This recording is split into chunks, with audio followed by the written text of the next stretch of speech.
Assalamualaikum warahmatullahi wabarakatuh.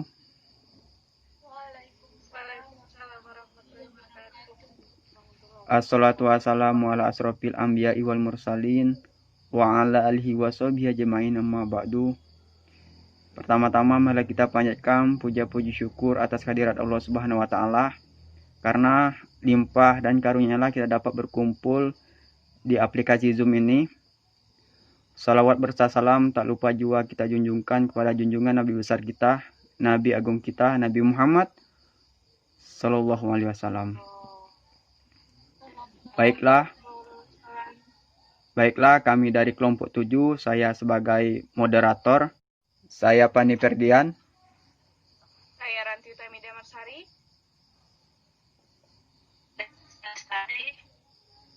Saya Suci Ramadianti. Saya Amalia Noka Adara. Kami kelompok 7 akan membahas mengenai peranan mahasiswa terhadap COVID-19. Nah, pertanyaan yang pertama ini akan diajukan oleh Saudari Indah ke Saudari Suci. Kepada Saudari Suci diharap didengarkan. Kepada Saudari Indah dipersilakan. Baiklah, terima kasih kepada moderator. Di sini saya akan menanyakan tentang COVID-19 kepada Saudari Suci. Pertanyaan pertama, apakah menurut Saudari Suci dengan belajar daring ini lebih efektif bagi mahasiswa? Baiklah, sebelumnya terima kasih kepada pertanyaan dari Saudari Indah serta Saudara moderator. Kali ini kita dalam pertemuan diskusi tentang peranan mahasiswa menghadapi COVID-19. Sesuai dengan pertanyaan Saudari Indah, menurut saya sendiri untuk efektivitas pembelajaran itu sangat berbeda jauh dengan kegiatan belajar mengajar kita seperti biasa. Yang biasanya kita melakukan kegiatan belajar bertatap muka secara langsung, tetapi karena kendala COVID-19 kita tidak bisa berhadapan langsung, yaitu kita melalui media daring. Ini adalah sebagian kecil yang mengganggu efektivitas belajar menurut saya. Belum lagi ditambah dengan kondisi sinyal di setiap daerah yang berbeda. Apalagi mahasiswa-mahasiswa seperti saya yang berada di desa, itu sangat susah sekali sinyal. Sehingga pada saat pembelajaran terkadang tidak bisa datang tepat waktu atau tidak bisa absen tepat waktu. Belum lagi pembelajaran dengan dosen atau materi yang disampaikan kurang jelas. Belum lagi ditambah dengan waktu, misalnya waktu pengumpulan tugas yang menurut saya kurang untuk beberapa tugas yang memang membutuhkan ataupun tugas yang memiliki tingkat kesulitan yang lebih. Ya, mungkin itu dari saya, Saudara Indah. Bagaimana pendapat saya tentang efektivitas belajar kita di masa pandemi ini? Bagaimana Saudari Indah? Apakah sudah paham dengan jawaban dari Saudari Suci? Jadi permasalahan utama dari belajar online ini ialah sinyal ya, terutama untuk di daerah pedesaan. Ya. Dan tidak terlalu efektif karena dosen yang mengasih tugas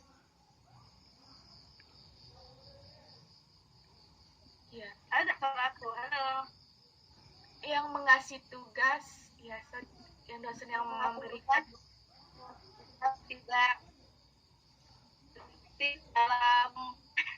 dalam mengasih, maksudnya dalam mengasih tugas itu tidak dijelaskan terlebih dahulu apa materinya kan. Jadi bagi mahasiswa untuk memahami. Iya, kurang lebih seperti itu. Jadi kesimpulannya untuk pembelajaran online sendiri menurut saya itu kurang efektif karena beberapa hal tersebut. Mungkin bagi mahasiswa yang tinggal di perkotaan itu tidak masalah. Mungkin bagi mereka bisa ini tidak membutuhkan waktu yang banyak, tetapi bagi saya yang mungkin kita semua berada di desa itu sangat menjadi kendala besar. kurang lebih seperti itu, saudari.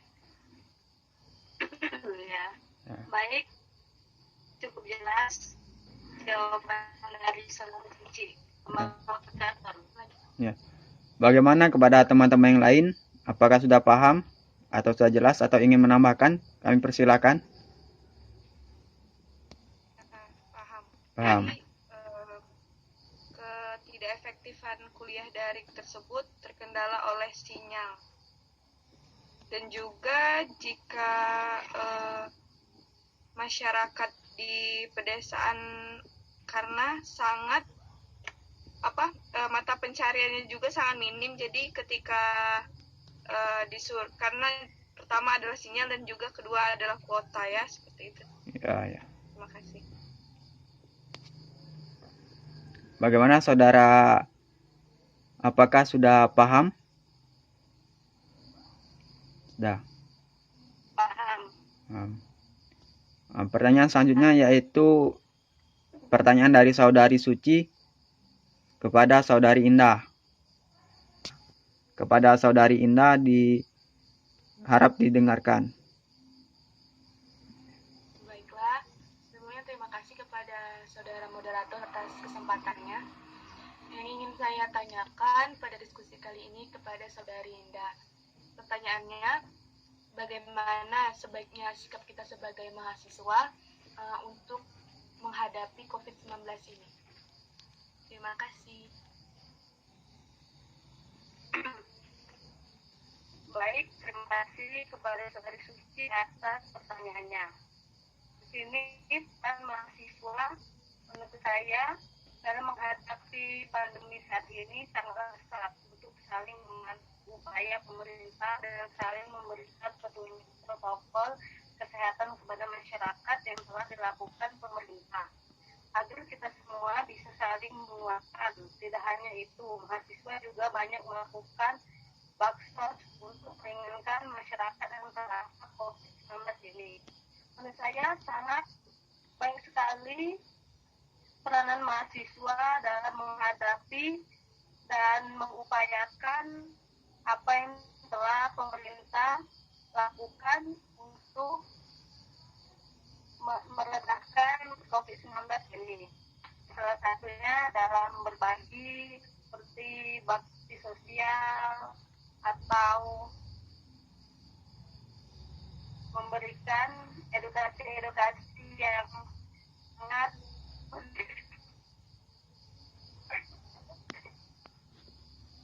Ya,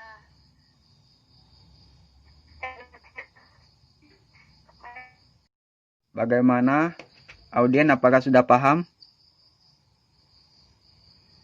Jika paham, pertanyaan selanjutnya yaitu pertanyaan saudari Amel ke saudari Ranti.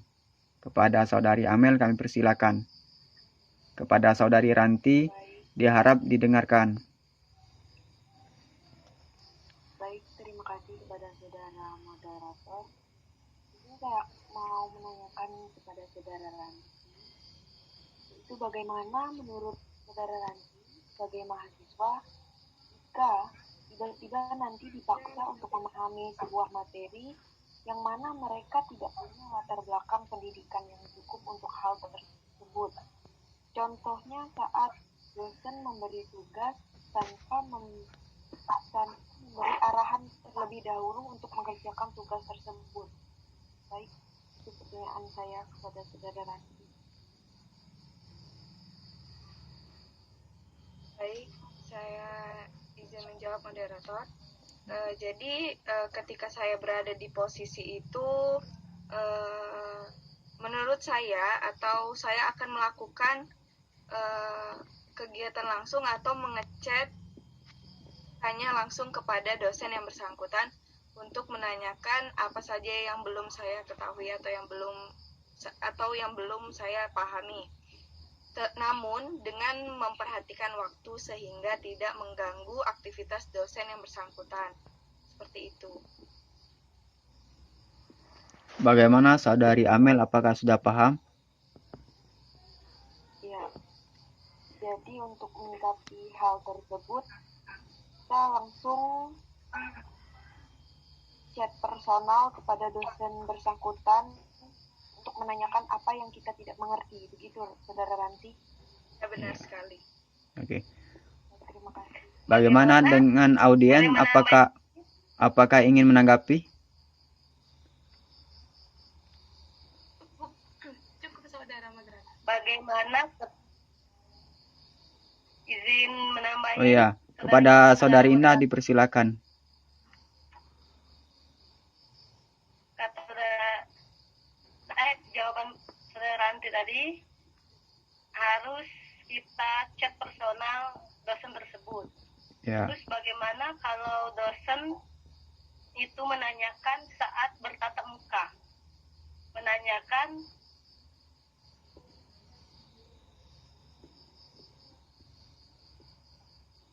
misalnya kita lagi kembali kuliah bertatap muka, terus kita disuruh menanggapi atau memberikan penjelasan tentang materi yang sudah kita pelajari selama pandemi ini. Terus kita tidak bisa menjawabnya atau kita belum mengerti apa yang selama ini telah kita pelajari. Terus bagaimana kita menyikapinya untuk bila tidak menjawab dosen bersangkutan. Baik, terima kasih Saudari Indah.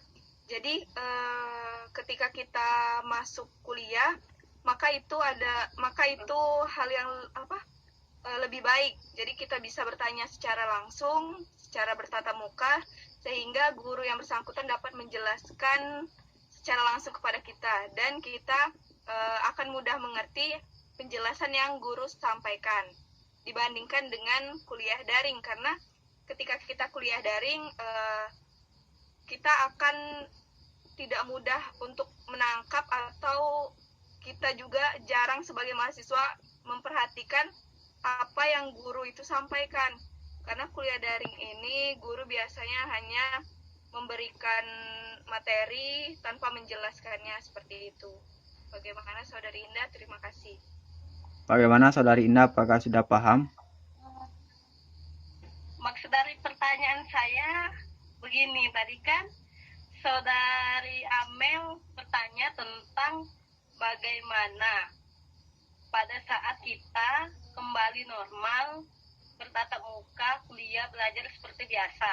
Nah, di saat itu dosen menyuruh kita untuk menjelaskan kembali pelajaran yang telah dosen itu kasih selama masa pandemi saat ini, kan yang kurang efektif bagi kita, bagi mahasiswa. Karena terus kita tidak tahu apa yang akan kita jawab ketika dosen tersebut akan memberikan pertanyaan. Nah, bagaimana tanggapan kita sebagai mahasiswa untuk bilang atau ngomong dengan dosen kalau kita itu tidak paham selama ini aja pelajaran kita tangkap selama masa pandemi saat ini. Maksudnya kalau kan Saudara Amel tadi kan bertanya kalau misal kita disuruh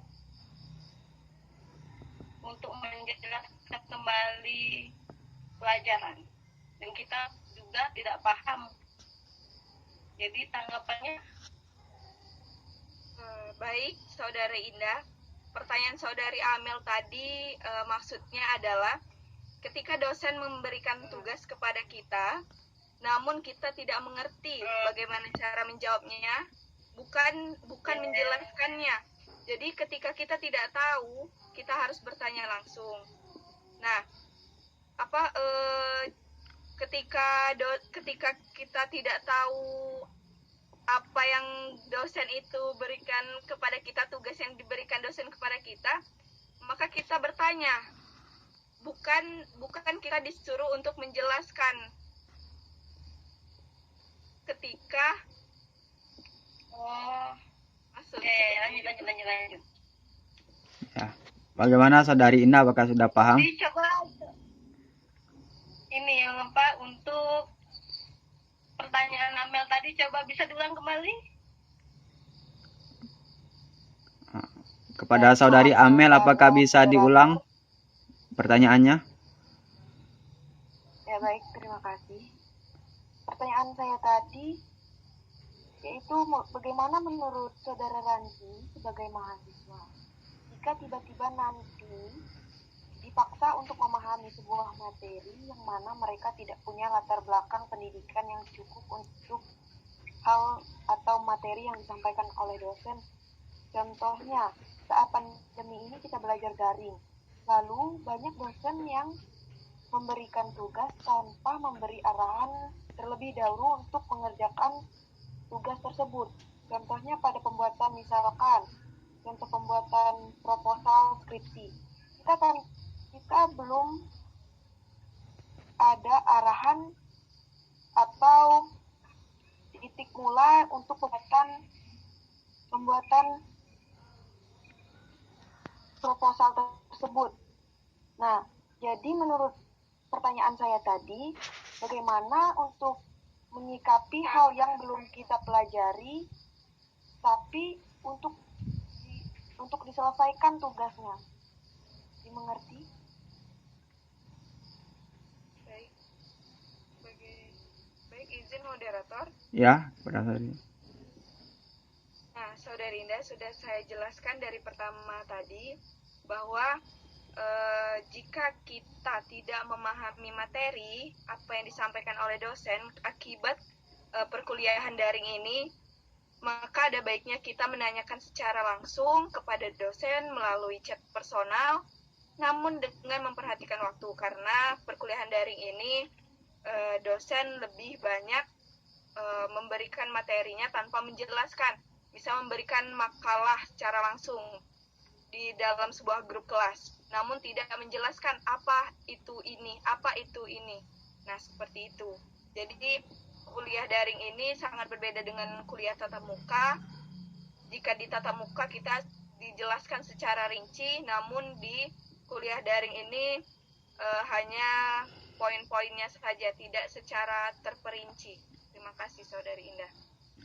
Bagaimana Saudari Indah, apakah sudah paham dengan jawaban dari Saudari Ranti?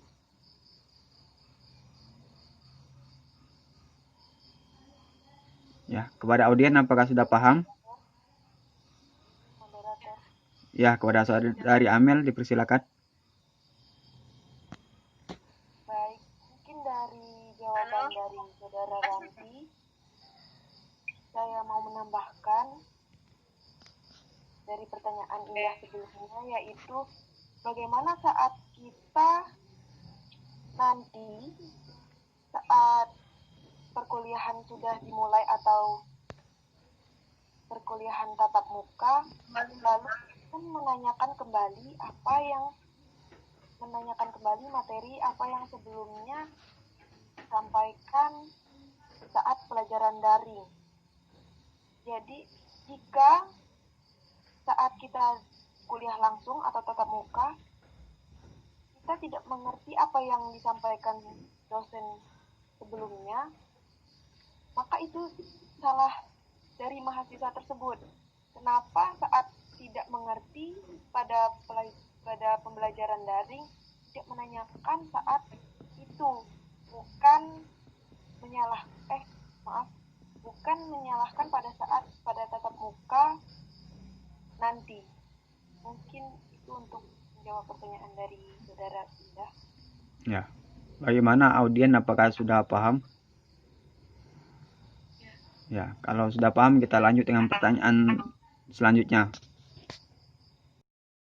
Pertanyaan selanjutnya yaitu pertanyaan Saudari Indah ke Saudari Suci.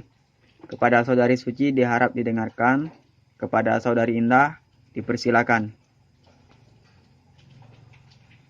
Terima kasih dan moderator atas waktunya. Di sini menanyakan lagi tentang pandemi COVID-19 dan apa yang bisa kita lakukan supaya COVID-19 ini selesai dari Indonesia. Apa yang bisa kita lakukan? Terima kasih. Bagaimana Saudari Suci, apakah sudah paham dengan pertanyaannya? Sudah. Ya, silakan dijawab Saudari Suci.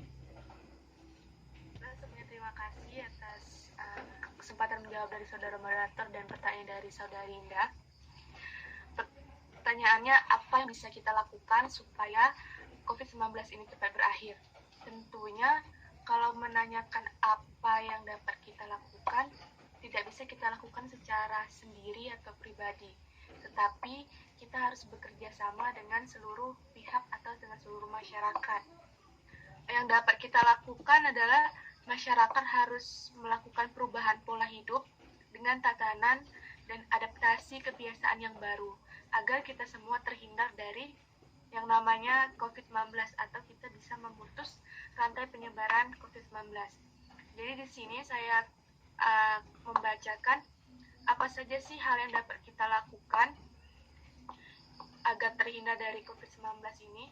Ini saya kutip dari protokol kesehatan yang diterbitkan oleh kepemerintahan langsung.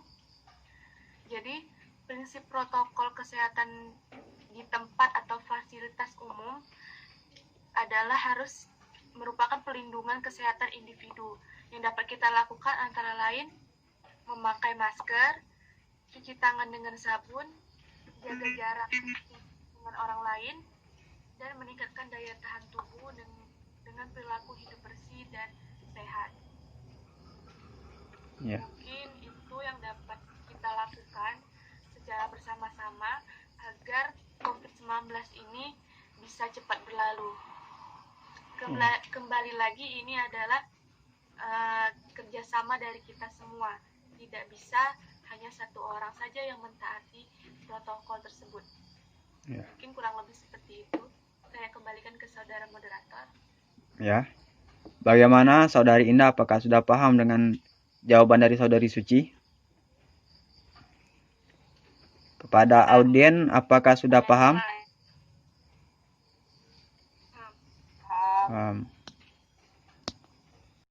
Pertanyaan selanjutnya yaitu pertanyaan dari saudari Suci ke saudari Indah. Kepada saudari Indah diharap didengarkan, kepada saudari Suci dipersilakan untuk bertanya. Kesempatan kepada dari saudara moderator. Jadi untuk kesempatan kedua ini saya ingin bertanya kepada saudari Indah kembali. Pertanyaan saya adalah, bagaimana tanggapan Anda sebagai mahasiswa di mana kegiatan belajar mengajar kita dirumahkan karena pandemi ini khususnya, terutama mahasiswa perdesaan karena sulitnya biaya pembelian kuota yang meningkat. Bisa dipahami? Bagaimana saudari Indah, apakah sudah paham dengan pertanyaannya? Kepada saudari Indah, silakan menjawab pertanyaan dari saudari Suci. Baiklah, terima kasih kepada saudara moderator atas pertanyaan dari saudari Suci. Jadi menurut saya memang kurang efektif ketika kita belajar online atau daring saat ini. Tapi kita tidak bisa juga untuk menyalahkan siapa, karena ini semua berdampak bukan hanya kita, akan semua negara merasakan pandemi saat ini.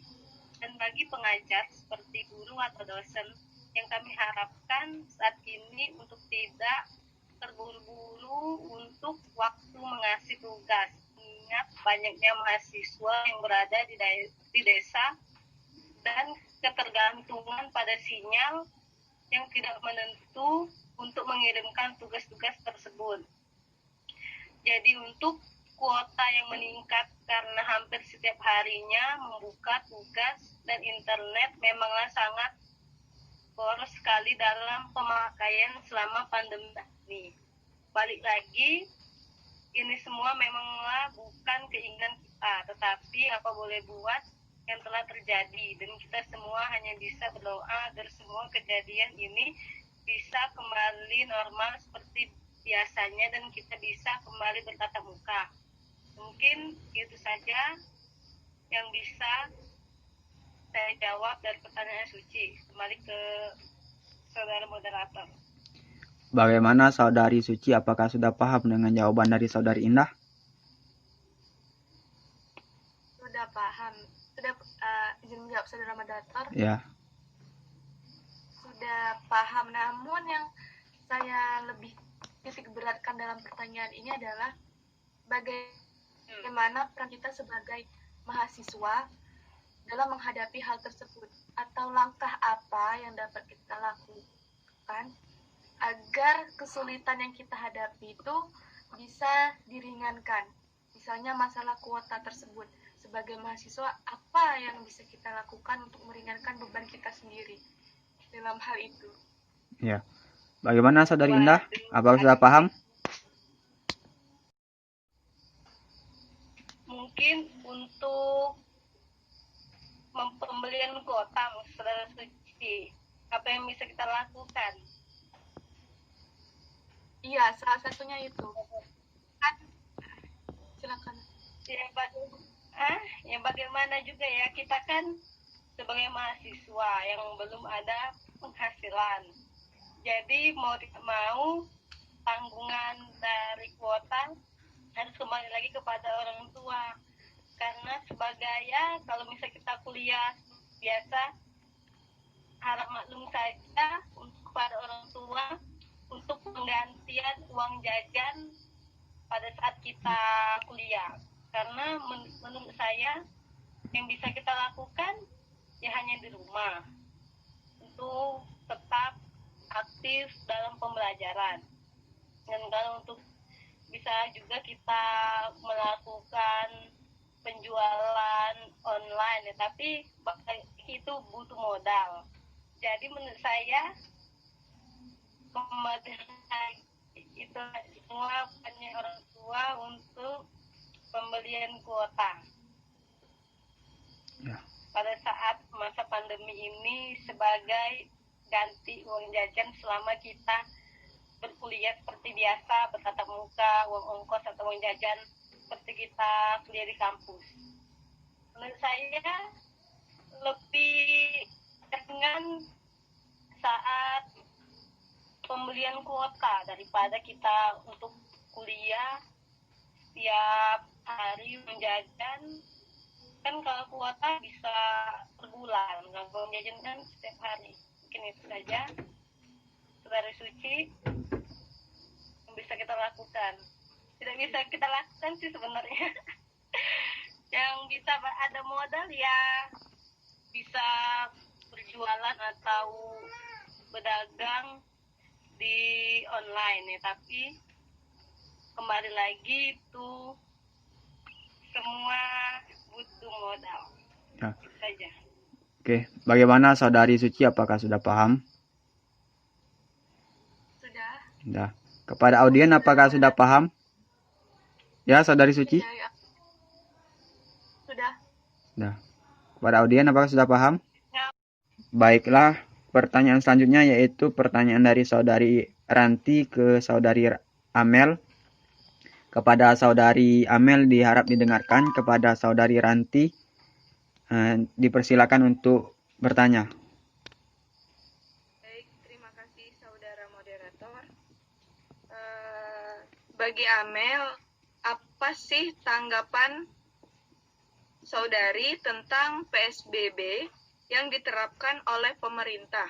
Adakah dampak negatif dan positifnya bagi mahasiswa? Terima kasih. Kepada Saudari Amel dipersilakan untuk menjawab dari pertanyaan dari Saudari Ranti. Baik, terima kasih kepada saudara moderator. Dari pertanyaan Ranti tadi, bagaimana tanggapan saya terhadap PSBB yang diterapkan oleh pemerintah dan apa dampak negatif dan positif bagi masyarakat. Nah, PSBB di sini yaitu pembatasan sosial berskala besar. Kebijakan tersebut mulai diperlebar yang dari daerah DKI Jakarta menjadi wilayah perdana yang menerapkan kebijakan ini. Lalu wilayah Jawa Barat pun berpotensi menerapkan skema serupa. Nah, meskipun bertujuan baik bagi kesehatan, namun PSBB memberikan dampak yang besar bagi sejumlah usaha. Lantaran tak ada penghasilan yang masuk, semenjak corona merebak di tanah air, tak sedikit nasib pekerja yang terpaksa dirumahkan atau di PHK. Nah, dampak positif dan dampak negatif dari PSBB ini untuk mahasiswa, yaitu saya akan menjelaskan dampak positif terlebih dahulu. Sisi positif bagi mahasiswa sendiri dari diterapkannya kebijakan tersebut dapat mencegah bahkan mengurangi penyebaran virus COVID-19. Bisa mendapatkan berbagai macam bentuk materi dengan mudah dengan diterapkannya kuliah daring, bisa memperoleh dan mendapatkan materi dengan mudah dari buku referensi tanpa harus membaca buku yaitu. Dan kita searching atau membuka Google. Nah, banyak mahasiswa malas membuka atau membaca buku kan, jadi mempermudah mahasiswa juga untuk pembelajaran daring. Untuk dampak negatif yaitu sebagai makhluk sosial kita tentu butuh untuk interaksi dengan orang-orang. Nah, dari kebijakan PSBB ini berkurangnya interaksi dengan orang lain sehingga menjadikan kita individual. Banyak kendala dalam melakukan kuliah daring, khususnya koneksi internet yang tidak stabil. Lalu dampak negatif lainnya, terkadang materi yang disampaikan oleh dosen kurang kita pahami. Selanjutnya dampak negatifnya yaitu materi kuliah sendiri tidak tersampaikan dengan baik, pemahaman materi yang kurang baik dibandingkan kuliah tatap muka. Dampak negatifnya terkadang waktu kita belajar online ada sebagian mahasiswa walaupun saat pembelajaran sudah dimulai banyak membuka media sosial seperti Facebook, Instagram, atau game online dan lain-lainnya. Demikian saudara Ranti sekaligus moderator. Bagaimana Saudari Ranti? Apakah sudah paham dengan jawaban dari Saudari Amel?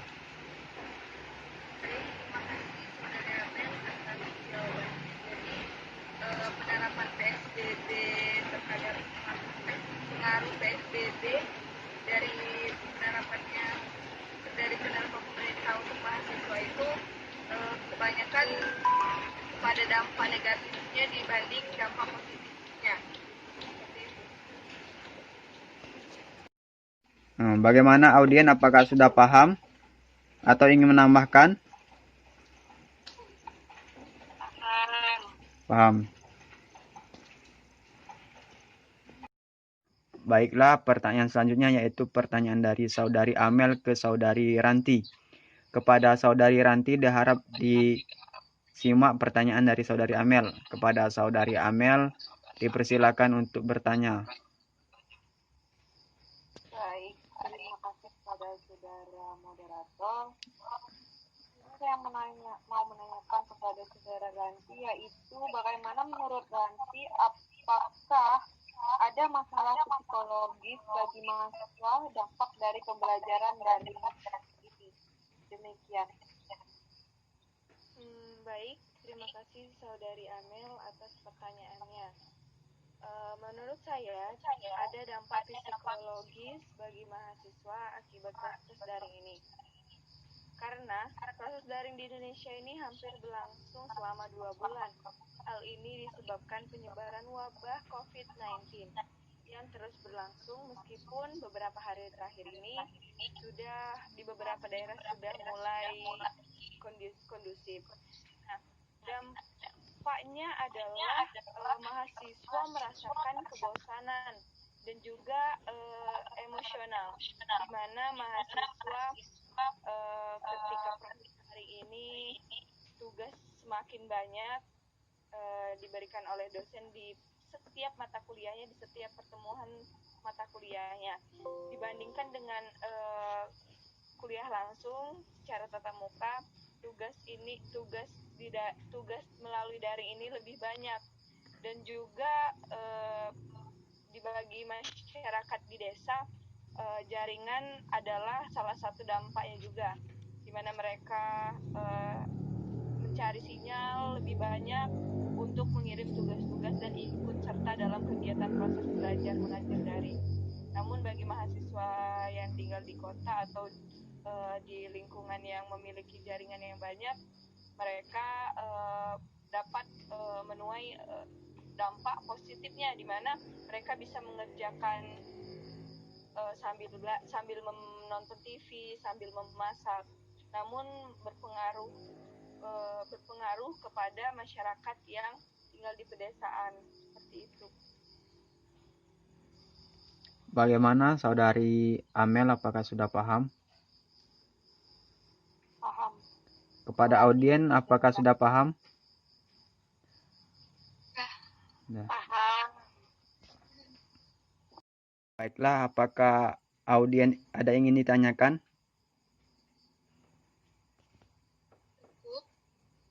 Ya, Saudari Suci. Mungkin dari saya, saudara moderator. Baik. Nah, karena mengenai ini adalah tugas akhir kuliah bersama, jadi saya rasa mungkin saudara moderator juga mempunyai pemikiran atau aspirasi mengenai tema diskusi kita hari ini. Ya. Jadi pertanyaan kali ini ingin saya tanyakan kepada saudara moderator. Pertanyaannya, apa yang menjadi kendala terbesar Anda sendiri menghadapi COVID-19 ini sebagai mahasiswa? Jadi bagaimana cara Anda menghadapi COVID-19 ini, atau masalah terbesar yang Anda hadapi selaku mahasiswa dalam menghadapi COVID-19 ini? Apa bisa dipahami atau mungkin kata-kata saya terlalu... Ya, bisa dipahami Saudari Suci. Baiklah. Bisa. Masalah yang besar yang saya alami sebagai mahasiswa yang terdampak COVID jadi belajar di rumah yaitu masalah sinyal. Nah, sinyal di desa dengan di kota itu sangat jauh berbeda. Karena di kota itu kan banyak tower-tower itu kan. Jadi sinyalnya kencang. Kalau di desa itu sinyalnya kurang. Nah, di desa juga kita tidak bisa menggunakan sembarang kartu. Di sini biasanya para mahasiswa yang belajar di desa yaitu menggunakan kartu Telkomsel. Karena apa?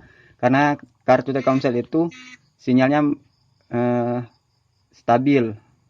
Tapi kalau ini mati atau kalau listriknya mati atau hari hujan, ya agak kurang bagus. Nah, kita juga harus mencari dataran yang tinggi jika ingin belajar. Jadi sebelum mata kuliah dimulai, kita mencari tempat yang tinggi karena di situ banyak sinyal. Seperti kita di atas bukit atau di atas pohon kelapa atau di atas pohon rambutan. Ya, pokoknya tempat yang tinggi. Yang selanjutnya yaitu masalah kuota. Nah, kalau kuota, kalau kartu Telkomsel itu kan mahal ya. Mungkin yang sebulan itu mungkin 100 lebih. Nah, jadi kendala juga di masalah paket. Terus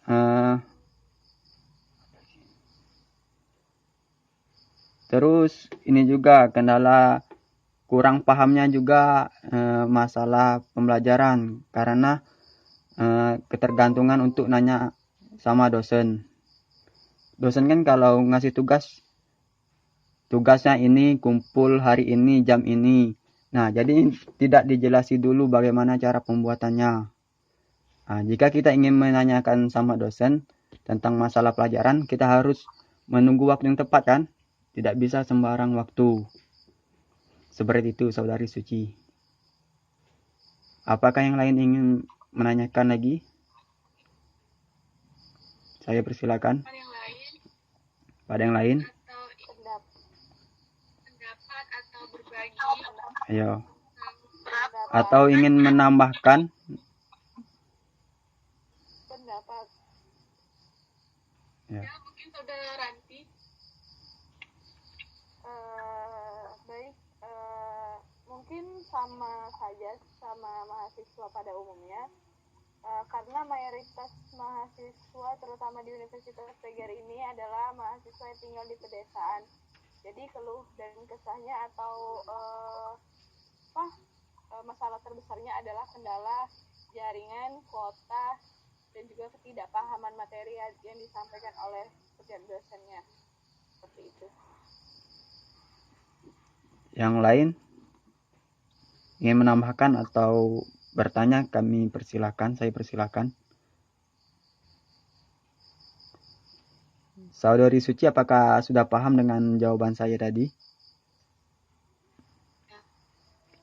Sudah, terima kasih saudara Fani. Mungkin itu adalah salah satu kendala terbesar kita semua sebagai mahasiswa dalam menghadapi COVID-19 ini. Ya. Mungkin dari teman-teman yang lain, dari saudara Amelia, saudara Rinda, ada yang ingin disampaikan kembali ataupun sharing tentang kesulitan-kesulitan kita dalam sebagai mahasiswa. Baiklah, mungkin itu saja hasil dari diskusi kami. Bila ada kata-kata yang salah, kami mohon maaf. Kepada Allah kami mohon ampun. Kami akhiri. Wassalamualaikum warahmatullahi wabarakatuh.